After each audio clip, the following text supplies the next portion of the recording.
महावीर की कथा में प्रवेश करें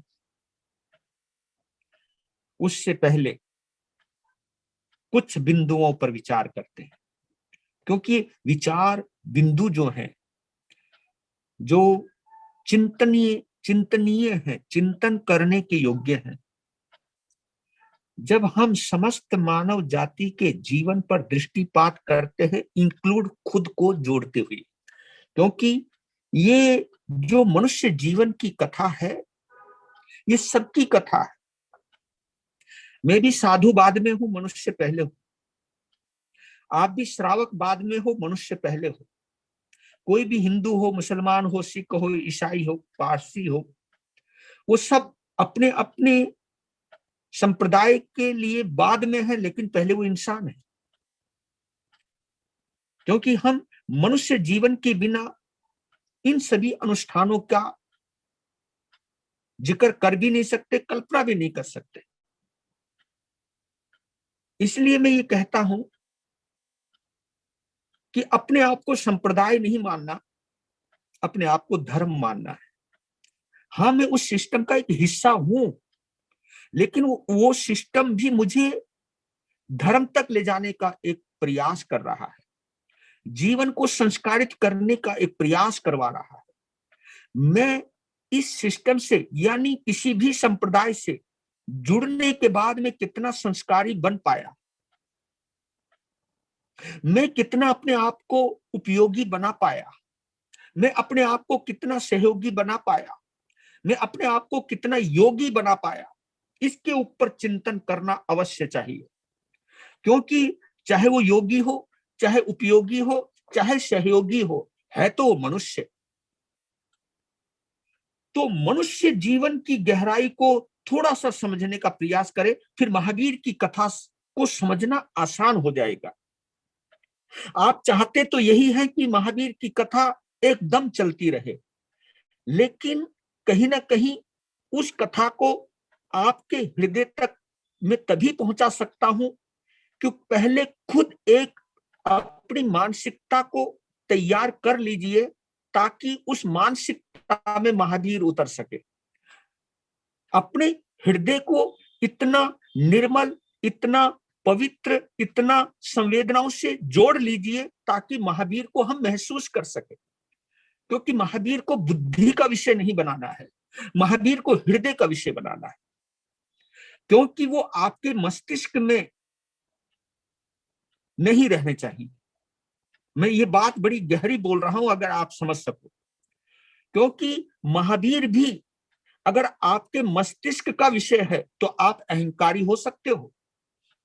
मैं महावीर के बारे में इतना जानता हूं, मैं महावीर के ज्ञान को इतना जानता हूं, मैं शास्त्रों को इतना जानता हूं, मैं शास्त्रों का ज्ञाता हूं, जिनवानी का व्याख्याता हूं। ये जो टोन है, ये अहंकारी की है, ये विनम्र व्यक्ति की नहीं है। क्योंकि ज्ञान में अगर अभिमान आ रहा है, आप कितना जानते हो महावीर को, आप उनकी जीवनी जानते हो, उनकी वाणी जानते हो, लेकिन उसी वाणी और जीवनी को जानने के बाद भी अगर इतरा रहे हो, तो ये इतराना जो है, ये कहीं ना कहीं महावीर को मस्तिष्क का विषय बनाया है। आप उसको हृदय का विषय बनाए, संवेदनाओं से जोड़े और इतना डूब जाए महावीर में कि महावीर कैसे चलते होंगे, कैसे खाते होंगे, कैसे पीते होंगे, कैसे बोलते होंगे, और कितनी आत्मीयता से, मैत्री भाव से महावीर जुड़े हैं। मैं क्यों नहीं जुड़ सकता? मैं महावीर की मैत्री को अपने अंदर क्यों नहीं उतार सकता? क्योंकि मैत्री भाव में ही मैं महावीर का अनुभव कर सकता हूं, मोह के अंदर नहीं। क्योंकि संप्रदाय हमें मोह से बांध लेता है।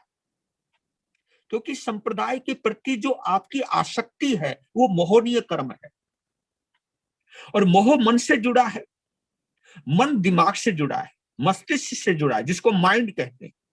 इसलिए तो कहते हैं ना, ये वो बहुत जल्दी माइंड कर जाता है, या जल्दी वो बुरा मान जाता है। देखो माइंड के साथ कनेक्शन जोड़ा है। जो छोटी छोटी बातों को माइंड करता है, बुरा मान जाता है, उसको हम कहते हैं माइंड बहुत जल्दी करता है। भैया इतनी जल्दी माइंड करने की क्या जरूरत है, इतना बुरा मानने की जरूरत क्या है? क्योंकि आदमी के मन के अनुकूल नहीं होता तो जल्दी फ्रस्ट्रेट हो जाता है। जो फ्रस्ट्रेशन है वो हृदय का विषय नहीं है, फ्रस्ट्रेशन आपके माइंड का विषय। और ये जितनी भी बीमारियां हैं, चाहे वो हाई ब्लड प्रेशर है, चाहे लो ब्लड प्रेशर है, और चाहे जो बीमारियां हैं, ये सब माइंड की बीमारियां हैं। इसलिए तो पीस ऑफ माइंड बोलते हैं। और पीस ऑफ माइंड तो तब होगा ना जब माइंड से बाहर आओगे, हृदय में उतरोगे, प्रेम में उतरोगे, मैत्री में उतरोगे, तभी तो पीस ऑफ माइंड को महसूस कर सकते हो। तो पीस ऑफ माइंड की यात्रा, उसको शांत कीजिए, दिमाग कम चलाइए, दिमाग कम दौड़ाइए, हृदय को द्वार खोलिए, जहां आपका महावीर रहता है, जहां आपका राम रहता है, जहां आपका कृष्ण रहता है, जहां आपका रहीम रहता है, जहां आपका माना हुआ भगवान। इसलिए कहता हूं कि जितने भी पीर पैगंबर हैं, जितने भी तीर्थंकर हैं, उनको हृदय का विषय बनाए, दिमाग का नहीं। क्योंकि मैंने उन लोगों को भी देखा है जिनको शास्त्रों का बहुत ज्ञान है, लेकिन वो दूसरों में कमियां निकालते रहते हैं। और जो कमियां निकालता है वो हृदय वाला नहीं हो सकता, वो दिमाग वाला हो सकता है। जिनको कमियां नजर आती हैं वो दिमाग वाला हो सकता है, हृदय वाला नहीं हो सकता। क्योंकि कमियां निकालने वाला कौन है? वो अहंकार है। और अहंकार का स्थान दिमाग है, खोपड़ी। और तुम देखना कभी भी जब किसी को घमंड आता ना तो छाती तान लेता, गर्दन ऊपर उठा लेता, जैसा हम ही है सब कुछ। लेकिन जब आदमी प्रेम में आता है तो कितना विनम्र हो जाता है। तब पता चलता है कि हृदय में और मस्तिष्क में क्या अंतर है। इसके ऊपर बहुत विचार करता रहता हूं मैं। क्योंकि जहां भी तुम प्रेम से भरते हो, जहां भी आप दूसरे को महत्व देते हो, वहां आप हृदय से जुड़े हुए रहते हो। और जहां तुम खुद को महत्व देते हो, अपनी ईगो को सबसे ऊपर रखते हो, अपनी महत्वाकांक्षा को सबसे ऊपर रखते हो, वहां आप मस्तिष्क से जुड़े हो। तो आपका भगवान वो तभी प्यारा है जो तुम्हारी इच्छाएं पूरी करता है, तुम्हारी मनोकामनाओं को पूर्ण करता है, तभी वो भगवान अच्छा लगता है। इसलिए लोगों ने, पुजारियों ने आपके भगवानों का भी नाम बदल दिया, मंदिरों का, तीर्थ स्थलों का नाम बदल दिया। चिंतपूर्णी मंदिर, मनोकामना सिद्ध मंदिर, ये बताया अट्रैक्ट करने के लिए आपको, यहां आओ तुम्हारी मनोकामना पूरी हो जाएगी। तो ये जो आपकी इच्छाओं को पूर्ण करने की स्थितियां हैं, ये दिमाग की उपज है, हृदय की नहीं। क्योंकि सौदेबाजी दिमाग करता है, दिल तो केवल देता है, देता है, देता है, और देकर के भूल जाता है। क्योंकि याद करने का काम दिमाग का है, दिल का नहीं।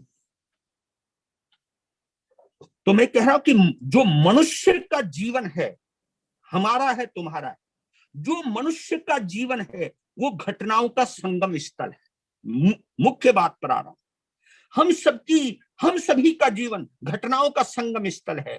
कि कोई भी हमारे में से, तुम्हारे में से कोई भी तो ऐसा नहीं है जिसके जीवन में कोई घटना घटित ना हुई हो। कोई भी ऐसा नहीं। वो घटना चाहे दुखद है, चाहे वो घटना सुखद है, चाहे वो अशुभ है, चाहे वो शुभ है, चाहे अच्छी है, चाहे बुरी है। और एक बात और, हर घटनाओं के पीछे कोई ना कोई कारण अवश्य होता है। क्योंकि कोई भी घटना बिना कारण घटित होती ही नहीं है। इसको हम कहते हैं बिना निमित्त कोई घटना घटित नहीं होती। और जो निमित्त है, निमित्त यानी माध्यम, माध्यम यानी वजह है, कोई भी वजह, और वजह भी दो ही होती है,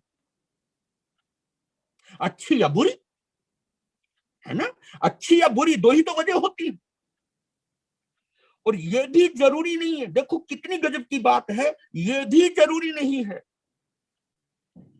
कि अच्छी वजह मिलने से अच्छा ही घटित हो। हाँ, ये बहुत महत्वपूर्ण, यहां पर भी कनेक्शन होगा माइंड एंड हार्ट का, दिल और दिमाग का।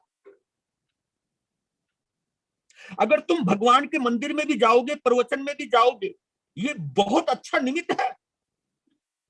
ये महावीर की कथा सुन रहे हो, ये बहुत अच्छा निमित्त है।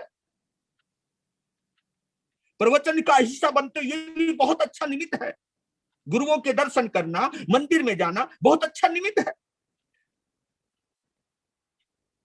लेकिन ये निमित्त सभी के लिए अच्छा हो ये जरूरी नहीं, क्योंकि जो दिल से आएगा उसके लिए निमित्त अच्छा बन जाता है। लेकिन जो दिमाग से आएगा, कुछ इच्छाएं लेकर के आएगा, कुछ पाने की इच्छा लेकर के आएगा, अपने स्वार्थ पूर्ति के लिए आएगा, उसके लिए ये निमित्त बुरे भी बन सकते हैं। क्यों बन सकते हैं? क्योंकि उसकी मन की इच्छा पूरी नहीं हुई तो उसके मन में निंदा के भाव आ जाएंगे।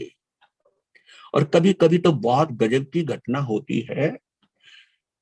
हमारी सभाओं में कई लोग आते हैं, कई लोगों की ऐसी मानसिकता रहती है कि भरी सभा में गुरु महाराज हमारा नाम बोले, हाँ, और कहें कि ये असली श्रावक है, हमको प्रोजेक्ट करें। कई श्रावक तो बुरा मान जाते हैं अगर उनका नाम ना बोले तो। गुरु महाराज कमाल है, मैं इतनी दूर से आया, बसें लेकर के आया और आपने मेरा नाम तक नहीं लिया। लो जी, मतलब वो बसें भी लेकर के आया मेरे ऊपर एहसान करने के लिए, यानी दिखाने के लिए, यानी शुभ निमित्त मिलने के बावजूद भी ये दिमाग उसको शुभ रहने नहीं देता। वहां पर भी कहीं ना कहीं अपनी महत्वाकांक्षा को लेकर के चलता। इसलिए कहता हूं कि सावधान, देखो जहां दिल जुड़ा है वहां कोई शिकायत नहीं होगी, और जहां दिमाग जुड़ा है वहां शिकायत की कोई कमी नहीं होगी। छोटी छोटी में कमी निकाल देगा। खाना अच्छा नहीं मिला, इतनी बड़ी समाज है, खाना भी अच्छा नहीं देते, लो जी, जैसे वो यहाँ दर्शन करने के लिए कम, खाने को ज्यादा है। ये जो कई बातें हैं, इन बातों को जरूर सोचना विचारना चाहिए। तो क्या बात आई निकल करके? बात ये आई, जितनी भी घटनाएं हैं वो सारी की सारी घटनाएं हमारे तुम्हारे किसी ना किसी कर्म कर्म के अधीन है। चाहे वो अच्छी घटना है और चाहे वो बुरी है। संतों का समागम मिलना ये भी कर्माधीन है, लेकिन शुभ कर्म के प्रभाव से हमको संतों का समागम भी मिल गया, हरि कथा भी मिल गई, महावीर की कथा भी मिल गई, लेकिन उससे भी कुछ दुनिया की ही फायदा उठाने की कोशिश की। क्योंकि कई ये भी सोचते हैं कथा में जाएंगे तो शायद हमारी बीमारी मिट जाए, कथा में जाएंगे तो चाहे हमारी दुकान चल जाए, कथा में जाएंगे गुरु महाराज का आशीर्वाद लेंगे, क्या पता हमारे बच्चों की शादी हो जाए। अरे राम राम, पता नहीं क्या क्या बातें लेकर के आ जाते हैं। और जो अंदर सोच है वही तो लेकर के आएंगे, वही साथ में चलती है। तो जितनी भी घटनाएं हैं कर्माधीन हैं। और याद रख लेना, जैसा कर्म उदय में आता है, हाँ, वैसा ही संयोग, वैसा ही निमित्त, वैसी ही परिस्थिति, वैसी ही वजह बन जाती। आप घटना को किस नजरिए से देखते हो, ये बड़ा महत्वपूर्ण है। और ये नजरिया जो है ये इंसान के हाथ में है। अगर नजरिया पॉजिटिव है आपका, तो आप दुख में भी सुख को ढूंढ लेंगे। हाँ, अगर नजरिया नेगेटिव है आपका, तो आप सुख में भी कुछ ना कुछ दुख को ढूंढ लेंगे।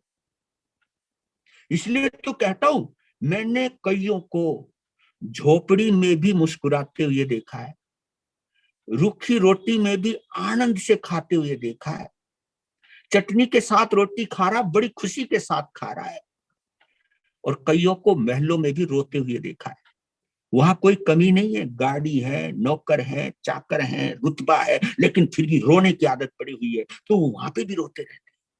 इसका मतलब ये है, आदमी का जो रोना और हंसना है ये नजरिए के ऊपर है। ये मत सोचना जिनके पास बहुत सारी संपत्ति है वो बहुत खुश रहते हैं। मैंने बड़े बड़े लोगों को सुसाइड करते हुए देखा है, जिनके पास कोई कमी नहीं। तो सुसाइड कौन करेगा? कुछ भी कमी नहीं, फिर भी सुसाइड। तो ये नजरिए का खेल है। और इस नजरिए को ये सोच करके सुने कि जीवन में घटित होने वाली घटनाएं हमारे उत्थान पतन का कारण कैसे बनती हैं और क्यों बनती हैं। इसी विज्ञान को जानने के लिए हम महावीर की कथा सुन रहे हैं। ये कथा ऐसे ही नहीं सुना रहा हूं आपको,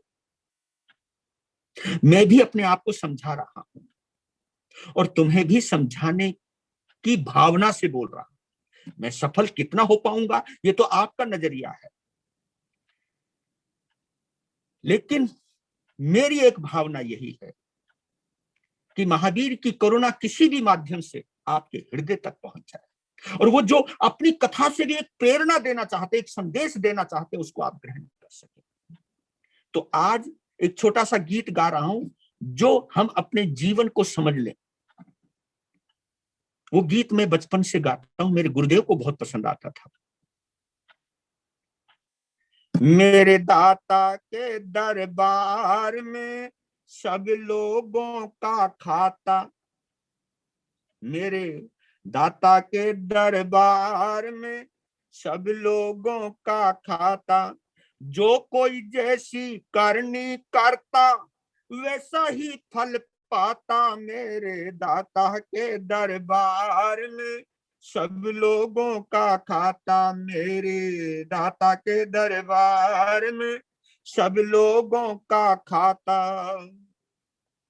क्या साधु क्या संत गृहस्थी, क्या राजा क्या रानी, प्रभु की पुस्तक में लिखी है सबकी कर्म कहानी। क्या साधु क्या संत गृहस्थी, क्या राजा क्या रानी, प्रभु की पुस्तक में लिखी है सबकी कर्म कहानी।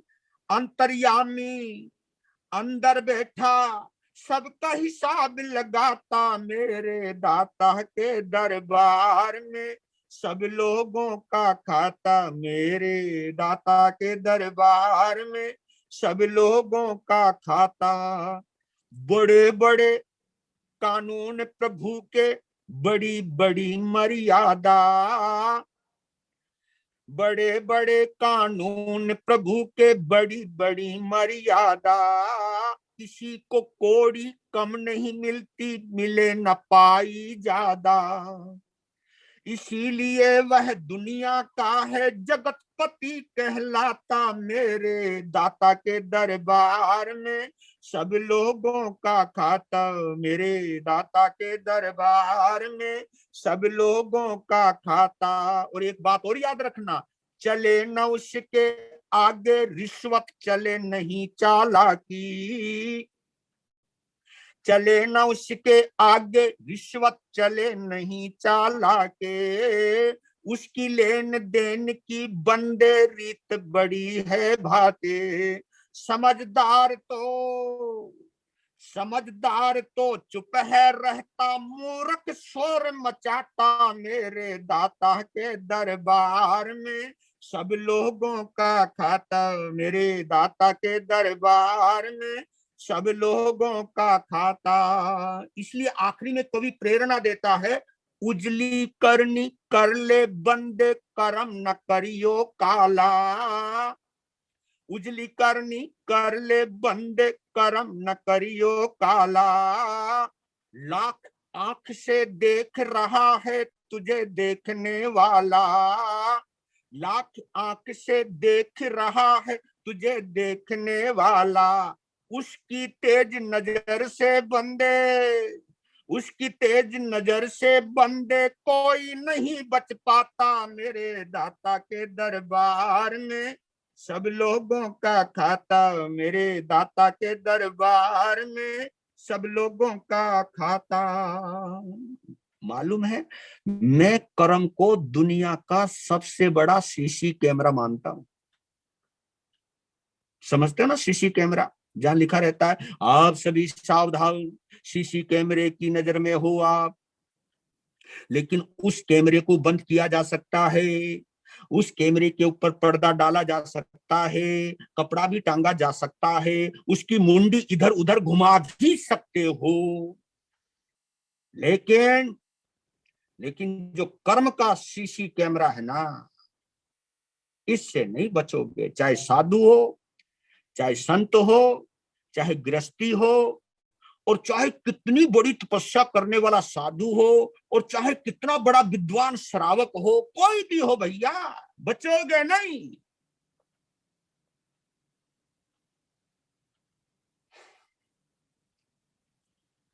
भगवान महावीर बनने वाली आत्मा, भगवान महावीर बनने वाली आत्मा ने मरीचि के जन्म में जो जाति और कुल का मद किया, मेरा कुल बहुत बड़ा, मेरा दादा तीर्थंकर, मेरा बाप चक्रवर्ती, और मैं भी आने वाला तीर्थंकर, जो यस आता है ना, यस, ये अहंकार में जब आता है। याद रख लेना मेरे बंधुओं, में तुम्हें एक बात कहना चाहता हूं, दुखद घटना में क्रोध का आवेग आ जाए, दुखद, कोई जिसको हम पसंद नहीं करते, दुखद घटना में जब आपका मन चाहा नहीं होता, उसे हम दुखद घटना कहते हैं। दुखद घटना में अगर क्रोध का आवेग यानी क्रोध आ जाए, और सुखद घटना में जहां हमारा मन चाहा हो रहा है, मन मर्जी का हो रहा है, हम मिट्टी में भी हाथ डालते तो सोना बन जाता है, कहीं पर भी जाते हैं तो हमारी वाह वाह होती है, हमारे इज्जत और सम्मान होता है, पलक पावड़े बिछा करके हमारा सम्मान किया जाता है। ये सब सुखद घटनाएं हैं जब हम हमारा सब मन मर्जी का होता है। इसको हम कहते हैं अनुकूल या मनोनुकूल, मन के अनुसार, मन मर्जी से, मन की इच्छा से जो भी हम चाहा वही होता रहे, इसको कहते हैं सुखद। सुखद घटना में हाँ हर्ष का अतिरेक हो जाए, जो मैंने एक्शन किया था, यस, इसको कहते हैं हर्ष का अतिरेक। खुशी सीमाओं से बाहर चली गई है, यानी आपकी खोपड़ी खराब हो गई है। इसलिए लोग दुख में घबराते हैं और सुख में इतराते हैं। और मैं बताऊं आपको, दुख में वो लोग घबराते हैं जो सुख में इतराते हैं, वही लोग दुख में घबराते हैं। तो क्या बोल रहे हैं कि हर्ष का जहां अतिरेक हो गया, दुख में यानी पाप के उदय काल में जिसे क्रोध आ गया, और पुण्य के उदय काल में, क्योंकि पुण्य के माध्यम से सब कुछ मनमर्जी का होता है। इसको मैं दूसरे शब्द में बोल सकता हूं कि पाप के उदय काल में जब सब कुछ बुरा ही बुरा होता है, पाप के उदय काल में जिसे क्रोध आ जाए, और पुण्य के उदय काल में यानी जब सितारा बुलंदी पर हो, इसको हम पुण्य का उदय काल कहते हैं। तो पुण्य के उदय काल में जिसे घमंड आ जाए, उसके जीवन में कोई ना कोई दुर्घटना घटित होने वाली है, याद रख लें।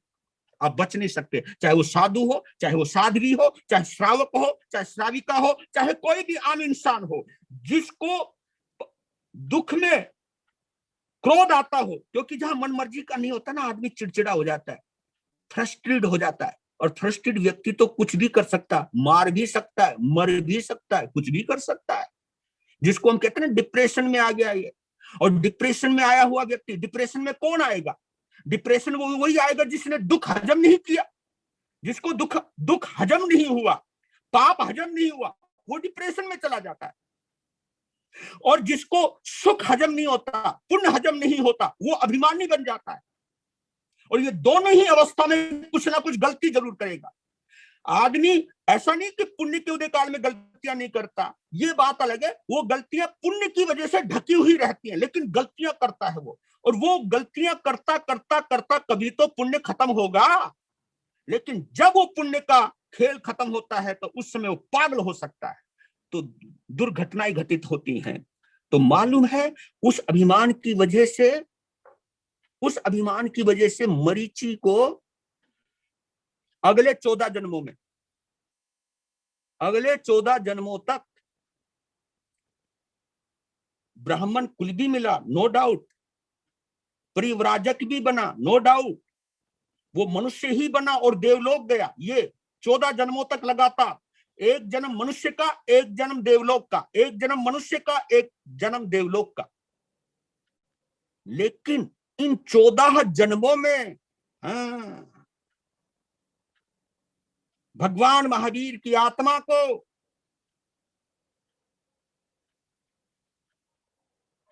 अरिहंत और सिद्ध का सानिध्य नहीं मिला।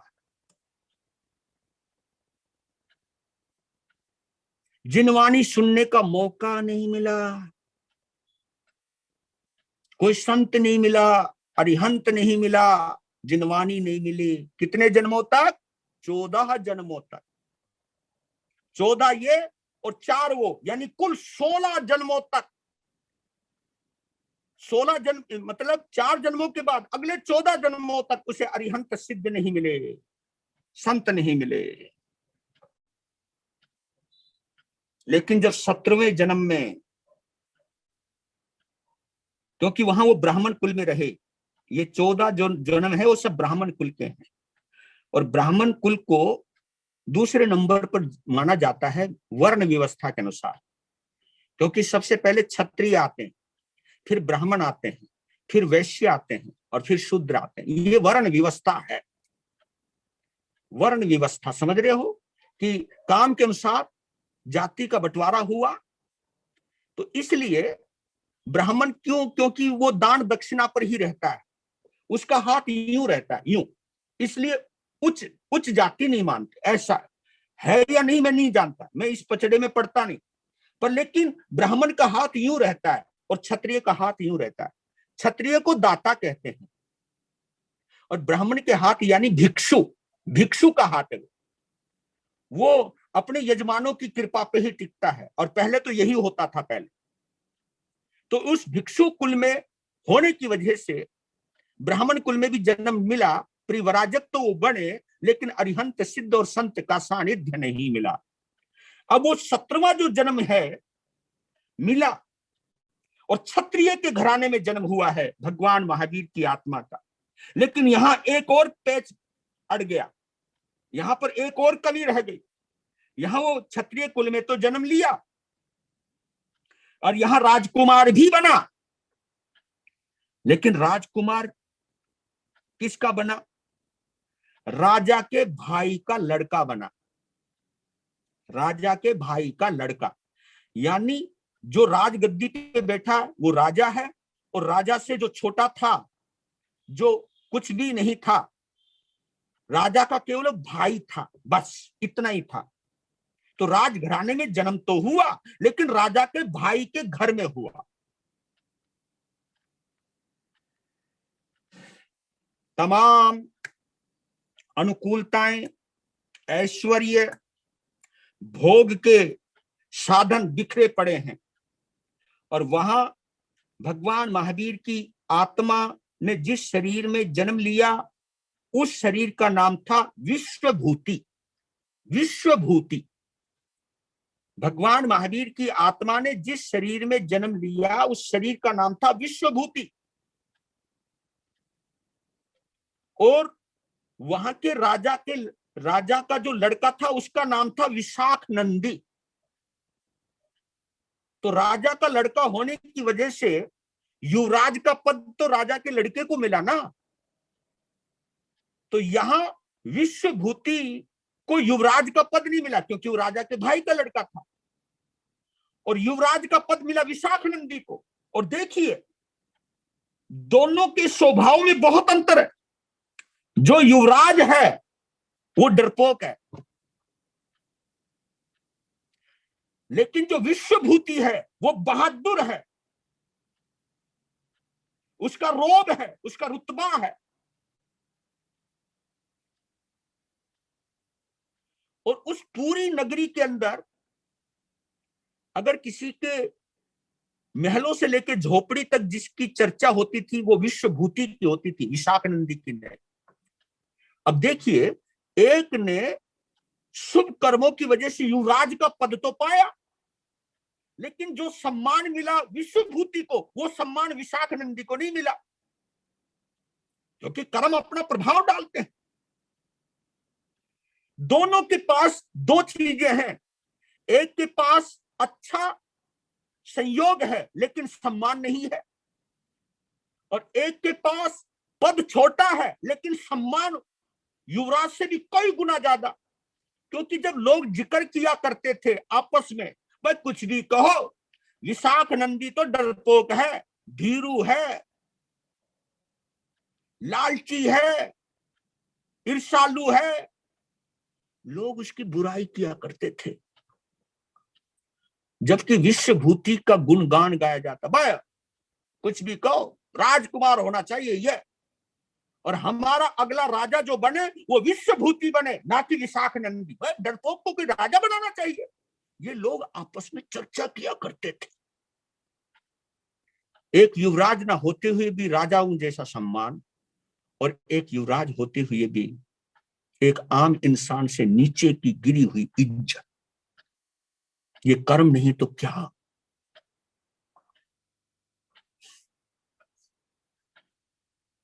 अब यहां मैं एक चीज और लाना चाहता हूं।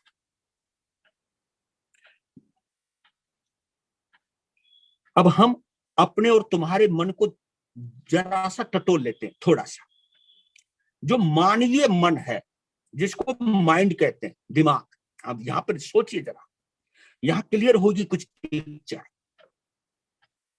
महावीर की कथा दिल और दिमाग की कथा है। वाह,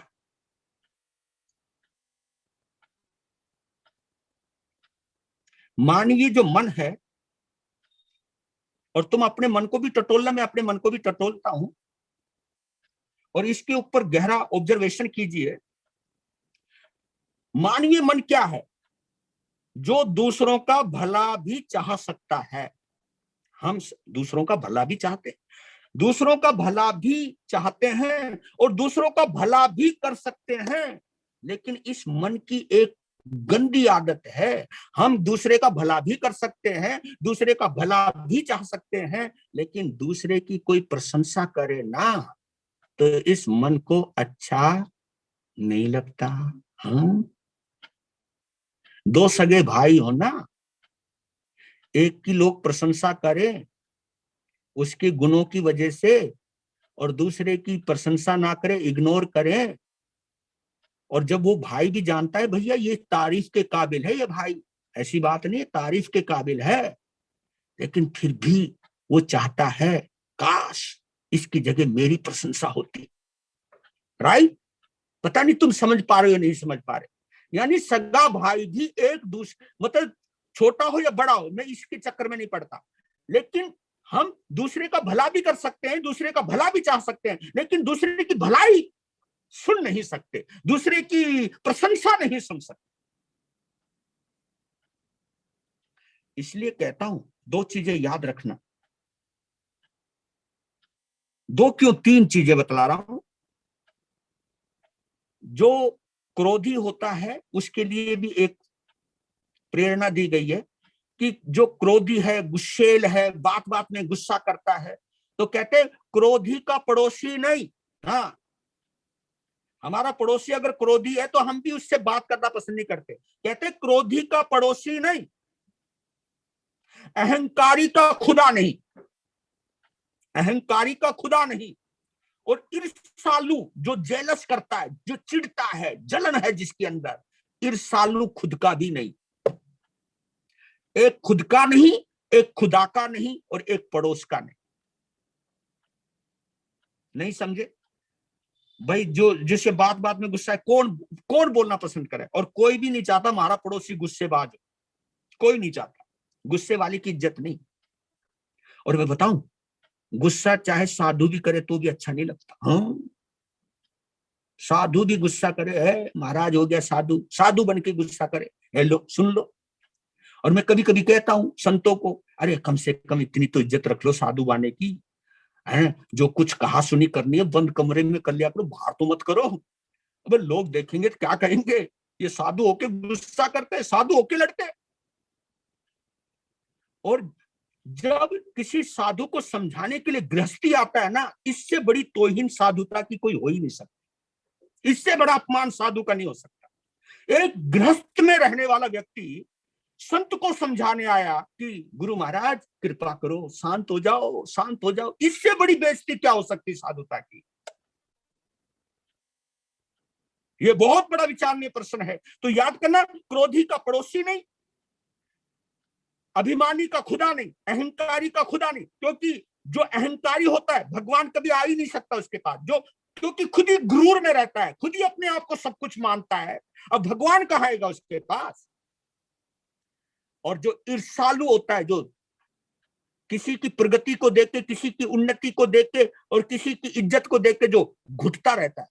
और बताऊं आपको एक गहरी बात, जरा कान में सुनना। हाँ, सबसे ज्यादा ईर्ष्या साधुओं में होती है। हाँ, ये बहुत कड़वी सच्चाई बोल रहा हूं। और मैं तुम्हें एक सुझाव देना चाहता हूं, फ्री फंड में जब किसी साधु के पास जाओ, साध्वी के पास जाओ, तो जिसके पास जाओ उसी की प्रशंसा करियो, उसके सामने किसी और साधु साध्वी की प्रशंसा मत करना। अगर तुमने किसी और साधु की प्रशंसा कर दी, वो तुमसे ढंग से भी बात नहीं करेगा। बस संतों ने बड़ा गजब कर रखा है। अगर तुमने भोलेपन में ये कह दिया ना कि संतों की बड़ी आदत होती है, जैसे संत के पास कोई दर्शन करने जाता है तो कहते बोल तू कहां से आ रहा है। ले भाई, पता है बेचारा घर से आ रहा है और कहां से आ रहा है, और लेकिन पूछते जरूर कहां से आ रहा है। पर लेकिन उनका मतलब क्या है मालूम, जानते हो? कि किस साधु से मिलके आ रहा है। अगर तुमने भोलेपन में बोल दिया कि आते आते फला संतों के दर्शन करके आया हूं, और तुम्हें वहां मंगल पाठ मिले, इसकी कोई गारंटी नहीं है। हाँ, सुन लेना भाई,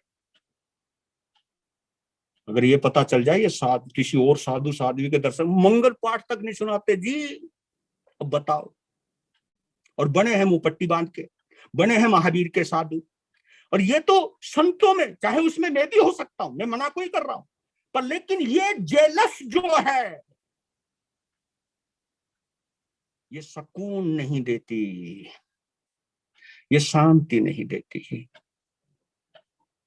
अब मैं देखना, ये 3 स्तर बतला रहा हूं आपको। ईर्षाग्नि, जेलस करने वालों के 3 स्तर, 3 स्टेजेस हैं। क्योंकि इसको फिर हम समझने में बहुत आसान है। क्योंकि ये जन्म, भगवान महावीर की आत्मा को जो ये जन्म है, ये बड़ा महत्वपूर्ण साबित हुआ। इसकी वजह से अभी तक तो देवलोक में ही जाते रहे और मनुष्य ही बनते रहे। इसके बाद और गड़बड़ हुई है।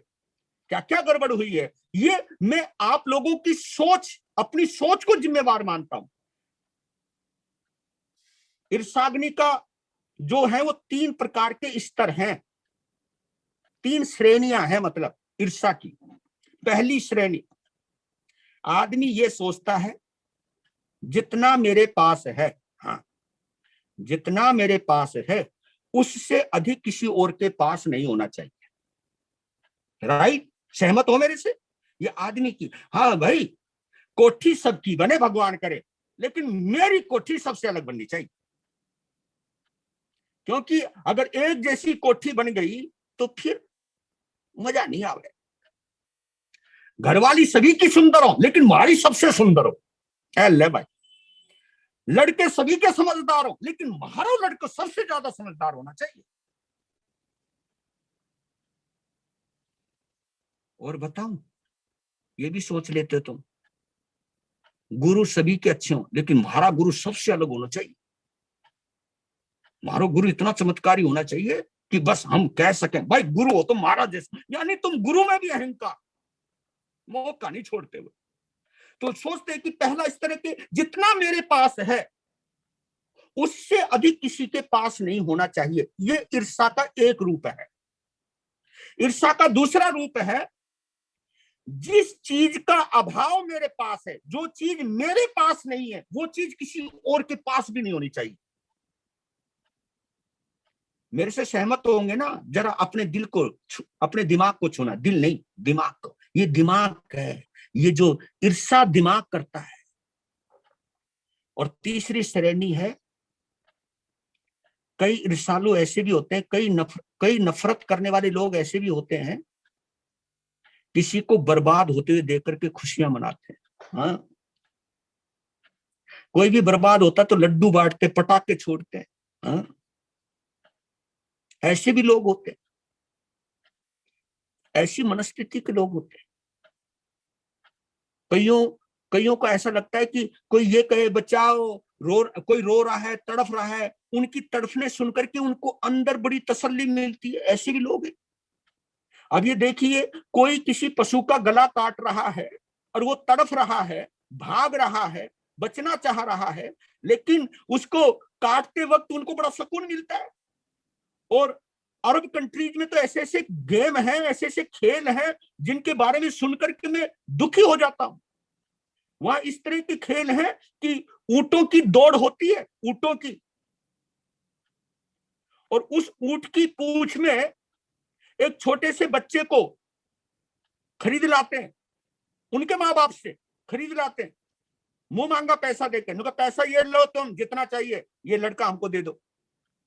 तो उस लड़के की टांगे ऊंट की पूंछ से बांध दी जाती हैं, और ऐसे कई लड़के होते छोटे छोटे, और फिर ऊंट को दौड़ाया जाता है, और बच्चे का मुंह नाक ऊंट की टांगों पर टकराती है, और वो जोर जोर से चिल्लाता है, और बच्चा जितने जोर से चिल्लाता ऊंट उतनी तेज से भागता है, और हजारों की पब्लिक वहां खड़ी होती है, ताली बजाती है। वाह रे वाह, ऐसे भी क्रूर लोग होते हैं। वो तो गेम है क्रूरता का, और ये गेम हम भी खेलते हैं। जिसने कभी किसी अशुभ कर्म की वजह से तुम्हारा किसी ने बुरा कर दिया, अगर वो बेचारा दुखी हो जाए, मालूम है तुम क्या कहते हो? भगवान के घर देर है पर अंधेर नहीं। मतलब तुम उसमें भी भगवान को जोड़ देते हो कि अच्छा वो सबक मिला, उसे पता चलना चाहिए कि मैं किस तरह खून के आंसू रोया हूं, अब ये रो रहा है ना। ये क्या कर लोगे आप किसी को रुलाकर? क्या कर लोगे आप किसी दुखी को देखकर? इतनी खुशियां मनाओगे तो कब तुम खुश रहने वाले हो?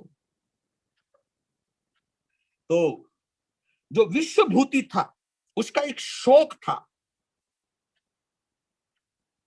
एक उसकी हॉबी समझ लो, शौक था कि बहादुर तो वो था ही, लेकिन जब राज कार्य से निमट जाता था तो वहां एक राजा का उद्यान था, राजकीय उद्यान। जैसे हमारे राष्ट्रपति का मुगल गार्डन है, ऐसे राजकीय उद्यान था जहां तरह तरह के फूल खिले हुए रहते थे।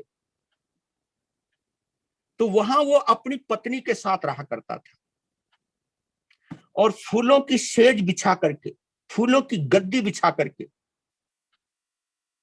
वहां वो लेटा करता था, मौज मस्तियां मनाया करता था, शरीर को सुकून दिया करता था, इंद्रियों को पुष्ट किया करता था, इंद्रियों को संतुष्ट किया, यानी मौज मस्ती मारा करता था। और उस बगीचे से किलकारियां, कहीं हंसी के ठहाके ये गूंजा करते थे। तो जो विशाख नंदी था राजा का लड़का, यानी युवराज, जब वो कभी उसका मन करता था राज के उद्यान में जाने का अपनी पत्नी के साथ, तो द्वारपाल कह देता था राजकुमार जी, क्योंकि उसका नियम था जो अंदर है जब तक वो बाहर नहीं आएगा तब तक दूसरा अंदर जा नहीं सकता, ये एक नियम था वहां का।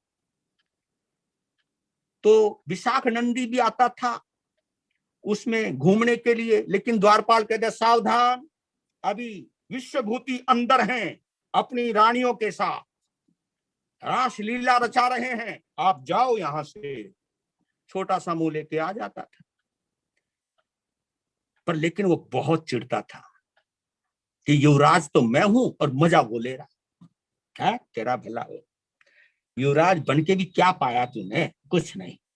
ऊपर से क्या हुआ, एक बार एक दासी ने, हाँ, विशाख नंदी की माँ के कान भर दिए। ये दासियां बड़ी गजब ढाती हैं, जरूर याद रख लेना। जो ये वो एक मंथरा थी ना, मंथरा, जिसने केकई का दिमाग भर दिया था, ऐसी कई मंथराएं तुम्हारे घर में भी आती हैं। और इस स्थानक में क्या होता है, जो 5-5 समाई करती है महिलाएं, होता क्या, यही तो होता है। वो बूढ़ी बाढ़ी हमारी माता जी मूर्ति जी सब इकट्ठी हो जाए और बहुओं की हिस्ट्री लेके बैठ जाए। ए तेरी बहू कैसी है? के बताऊं बहन, यार जीना हराम कर दिया इसने तो, है? और समाई लेके बैठे हुए है। मैंने जीना हराम कर दिया। हाँ बहन तो सही कहे है, बात तो ऐसी भी हमारे साथ है। पता नहीं लड़के को पढ़ाया लिखाया और पता नहीं उस चुड़ैल ने क्या जादू किया, हमारे लड़के को तो अपने कब्जे में कर लिया। लो जी, ये समाज चल रही है। ये निंदा शास्त्र खोल करके बैठ जाते हैं वहां पर। और ये बड़े बड़े नेता जो मिलते हैं ना, जो बड़े बड़े नेता जो श्रावक समझते हैं अपने आप को, वहां बैठ करके किसी की टांग खींचने का षड्यंत्र रचते रहते हैं, उसको पटकनी कैसे देनी है, और मैं इस संघ का अध्यक्ष बनने वाला हूं, कौन कौन मेरी टक्कर पर है और किसके अंदर क्या क्या कमियां हैं, उसकी क्या क्या लूल पोल हैं, वो सब मैं दुनिया के सामने बताता हूं। और मैंने तो एक चीज और सुनी है कि जिसको अपनी खानदान की 7 पुश्तों का अगर हिस्ट्री निकलवानी हो, किसी चुनाव में खड़े हो जाओ, सारी हिस्ट्री बाहर आ जाएगी, कब किसने क्या किया था सब आ जाएगी। क्योंकि एक दूसरे को गिराकर ही लोग राजनीति किया करते। कान भर दिए, है दैया दैया, अरे क्या हो गया मैया, है मैं जब जा रही थी गलियों से तो बड़े बड़े घरों से आवाज आती थी, भाई विशाख नंदी तो नाम का युवराज है, मजा तो विश्वभूति ले रहा है। सच बताऊं माँ, रानी को कह रहे, रानी माँ सच बताऊं, ये शब्द सुन के मेरा हृदय छलनी छलनी हो गया, मैं वहीं रोने लग गई। अब कुछ भी कहो, हम युवराज की बेइज्जती कोई सहन कर सकते, तुम तो माँ होकर के भी सहन करती हो, कैसी माँ हो तुम। और लो जी आग लगा दी, इसको कहते हैं पानी में आग लगाना। आग लग गई, वो तो आग लगा के चली गई। अब राजा आया, यानी विशाख नंदी का पिता राजा आया, और पता चला कि विशाख नंदी की मां कोप भवन में पड़ी है। अब वो कोप भवन में पहुंचा, नुके क्या हुआ महारानी, मेरे से बोलने की जरूरत नहीं, मेरे लड़के की तुमने दुर्गति कर रखी है, तुमने क्यों युवराज बनाया मेरे लड़के को, मैं उसकी तकलीफ बर्दाश्त नहीं कर सकती। अरे भगवान क्या हो गया, बोल तो सही, क्यों रो रही है, ये काले कपड़े क्यों पहन रखे हैं, कहा कि बस मैंने संकल्प कर रखा है क्या कि उस विश्वभूति को राज के उद्यान से बाहर निकालो, वहां मेरा लड़का जाएगा अपनी रानियों के साथ। यही तो लफड़ा होता है, तुम्हारे घरों में भी यही होता रहता है, ये तुम्हारी भी कहानियां हैं। राजा ने कहा शांत, आज अगर हम और ये पूरा राज्य अगर सुरक्षित है तो विश्वभूति की वजह से। हाँ तुम भी तो यही कहोगे, तुम भी तो यही कहोगे। अरे मैं नहीं कह रहा हूं, सारी दुनिया उसे मानती है, और तेरे बेटे को मैंने युवराज बना दिया और क्या चाहिए, लेकिन युवराज पद के योग्य नहीं है तेरा बेटा, दुनिया पसंद नहीं करती, लेकिन मैं दुनिया के मत के खिलाफ जाकर के भी मैंने तेरे बेटे को युवराज बनाया। और वो थोड़ी मौज मस्ती मार रहा है तो क्या जाता है तेरा, तो नहीं नहीं, मैं बिल्कुल ना खाना खाऊंगी ना भोजन करूंगी ना पानी पीऊंगी जब तक वो बाहर नहीं आएगा। अब मरता क्या नहीं करता, हे भगवान। वो राजा बड़ा मुसीबत में, क्योंकि बताऊं आपको, पता नहीं मुझे बताना चाहिए नहीं चाहिए, औरतों के पास एक ही तो हथियार, आंखों से बूंदे निकलने लग जाती है, आदमी बेचारा पानी हो जाता है। तू रो मत, मैं कुछ सोचने दे मुझे, मैं कुछ विचार कर दूं, रो मत। हाँ जाओ। राजा ने सोचा कि क्या करूं। ओह एक आइडिया आ गया दिमाग में, वो कौन सा आया वो कल बताऊंगा, आज बस आज ही